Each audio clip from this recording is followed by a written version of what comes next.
Today I'm showing you how to set up alerts on Chase Banking. If you don't know what alerts are, they basically just notify you on your phone, and it's super useful, especially when keeping track of your security. So on the Chase page, hit security. Here you'll be able to enroll for this thing called protect cash flow and prevent fraud. If you want to, I usually don't because I don't really want them snooping. Either way, they have your information anyways. But if you want to take it up a notch, as you can see down here, you can do extra stuff. So what I like to do is hit this, manage security and privacy. It matters to me. It should matter to you. I'm not gonna lie. So here you can enhance your security. You can do all of these steps. It'll make it super, super secure. But my favorite one is obviously sign up for security alerts. So I already have this, but it is found all the way over here.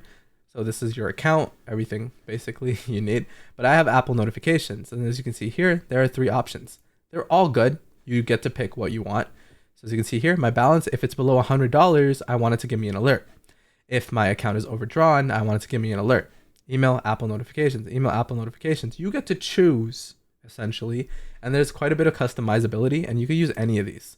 So it's super simple, super straightforward, and you'll be able to customize this however you want. You can even choose your delivery history, etc., and how you want things to operate. It's super simple, super straightforward, and I hope this helped. Subscribe if it did.